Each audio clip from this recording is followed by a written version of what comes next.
without judging them. Don't let your mind come up with reasons why your ideas can't work.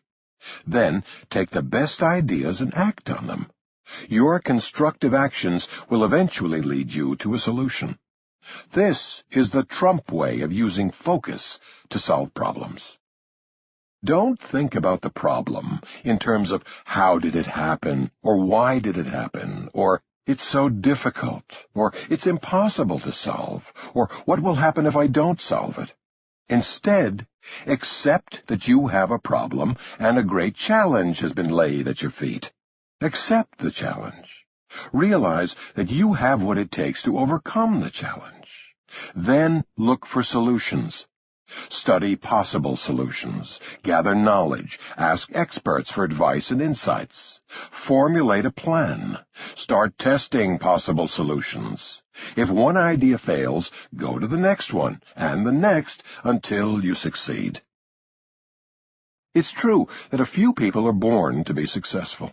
They possess some special talent that makes it easy to succeed, the gifted musician, the natural athlete, or the talented business person. The vast majority of successful people were not handed their success on a silver platter. They worked hard for it. They set goals and stayed focused on their goals until they reached them. Focus and discipline are habits, skills that everyone can learn.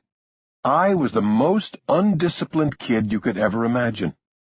My parents could not handle me, so they sent me off to a military school at a young age, where I learned discipline. Without this training, I never would have become who I am today. Worry, fear, and indecision destroy focus. To take charge of your life, you must conquer fear. My advice is simply to zap every negative thought as soon as it shows its ugly face. Stop the indecisive internal dialogue before it starts. That's your biggest enemy. You can have enemies at your door, deal with financial crisis, fight legal battles, and face the biggest difficulties in life. And none of these things will have any effect on you if you control your mental dialogue. When people try to distract me or frighten me by saying, "What if the market goes bad?"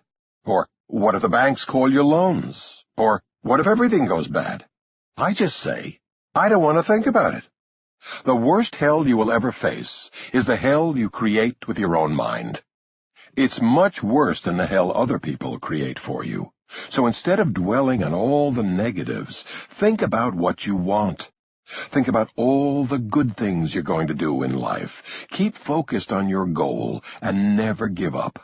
Besides, bad times bring great opportunities. Focus is a tricky thing.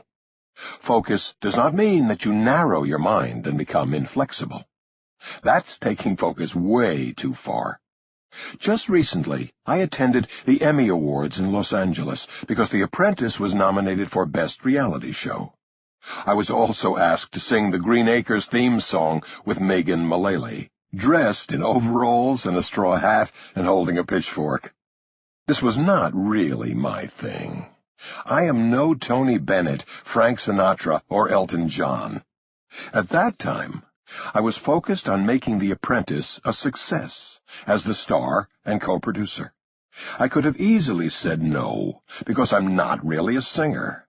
I did it, though, and as a result, I won the talent category for the night, beating out 5 other big movie star types, including the wonderful William Shatner. I would not have had this wonderful experience if I had not been flexible. I pride myself on being obstinate, stubborn, and tough. I think those are important qualities found in successful people. Sometimes, however, you need to ease up and relax a bit, while staying focused on your overall goals. Don't confuse being focused with being stiff and inflexible. You need to be flexible. You need to be able to adjust to continually changing circumstances if you want to win the tough battles in business and in life.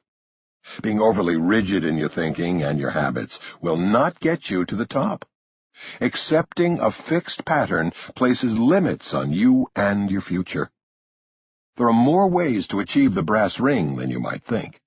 It's not always a straight shot to success. The world is in an amazing state of constant flux and change. Your road to the top will have a great number of detours, changes in direction, twists and turns. Expect an exciting, adventurous ride on your way to the top. It's interesting, it's fun, and it's definitely not predictable. Trying to narrow it down to something you can predict and understand will limit your growth. Like a surfer, you have to learn how to ride the waves. Do your daily routine, but keep yourself available for pleasant surprises, and always be ready to turn on a dime when good luck comes your way. When Mark Burnett came to me with the idea for The Apprentice, I could have brushed him off without even listening to him, because I was already very busy. When he brought up the subject, I really was not interested, because I had been approached for shows before, and I always turned them down. After I listened to him, I realized his idea was different, and I really liked it. I'm certainly glad I was flexible enough to listen to his idea. Another thing to keep in mind, while remaining focused on the task at hand, is that there are events we cannot control. Natural catastrophes, terrorist attacks, and wars happen. Don't be so rigid that you can be broken. It's wiser to be pliable. Keep your equilibrium by being aware of the positives along with the negatives, and be adaptable enough to adjust to what comes along. One negative happened with The Apprentice. It was more than once nominated for an Emmy, and its first nomination for the first season was easily anticipated to win. Everybody was stating that nobody else had a chance. I was asked to go to California by NBC, Mark Burnett, and everybody else to pick up the Emmy. I really thought this was cool, because who would have thought that Donald Trump, a real estate developer who just happened to do a television show, would now be getting the Emmy? In any event, the show totally deserved the Emmy. It was well made, the talk of the country. It was one of the hottest shows on television, the most successful reality show in the history of NBC, and not that this matters, the total darling of the advertisers. At the Emmy Awards, they went down the list of the 4 or 5 competitors The Apprentice had, and announced the winner. A show which has never been very good, but always seems to get Emmys. Amazing Race. The audience was stunned, as was I. In fact, it was a little embarrassing, because just prior to the announcement, I started to stand up in order to get ready for the walk to the stage. I knew exactly what I was going to say, but the thing that I most remember about that evening was a great man named Sir Howard Stringer, who was the head of Sony and sitting 4 rows behind me, got up from his seat, walked over to where I was sitting on the aisle, and whispered into my ear, "Donald, you got screwed," and then immediately sat back down. I was disappointed. But then I realized that I'm not part of the Emmy establishment, and it's justifiably hard for them to give an Emmy to someone like me rather than the Amazing Race establishment, that probably worked the Emmy system very hard. I don't know why, but it was an embarrassing moment for me. Nevertheless, I acted as though nothing happened, and within 2 days it was all forgotten. The Apprentice got other Emmy nominations, but likewise never won. Not that it shouldn't have, but that's the way the system works. When I was building the now famous Trump Tower back in the early 80s, I wanted to name it Tiffany Tower because it is adjacent to Tiffany's on Fifth Avenue. A friend asked me why I was going to name my building after a famous jewelry store, when in fact it was my building. It was a good point, so I changed the name. Now, Trump Tower is one of the most important tourist destinations in New York. It pays to listen and to be willing to change your mind. Life is unpredictable. The world is unpredictable. And there's no reason our goals should keep us from changing and growing along with it. Focus on the evolving world, and you will keep in touch with what is happening now. Don't limit yourself.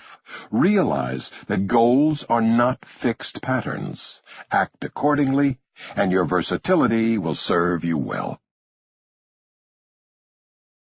Zanker's take.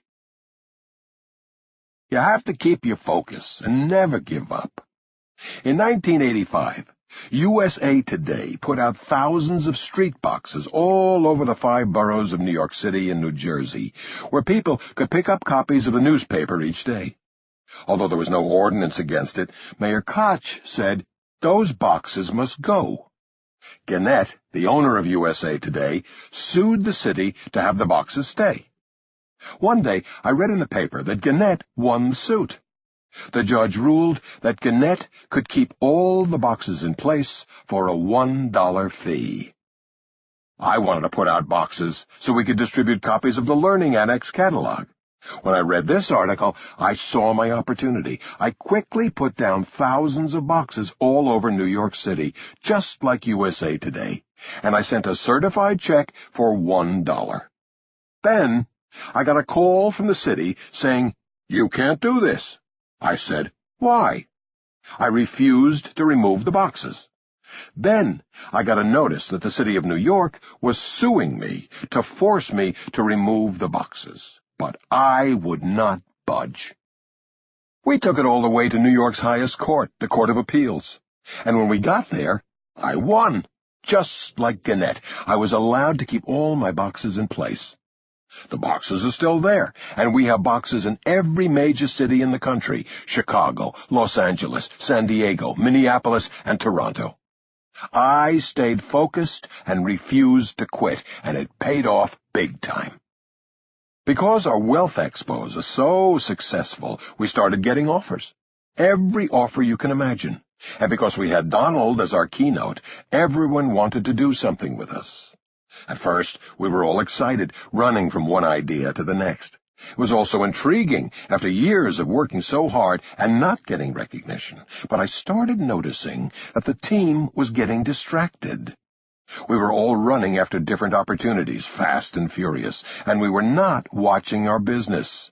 So I got the team together after we had done a huge expo in San Francisco and asked, where do we want to be in 30 months? And we decided we needed to get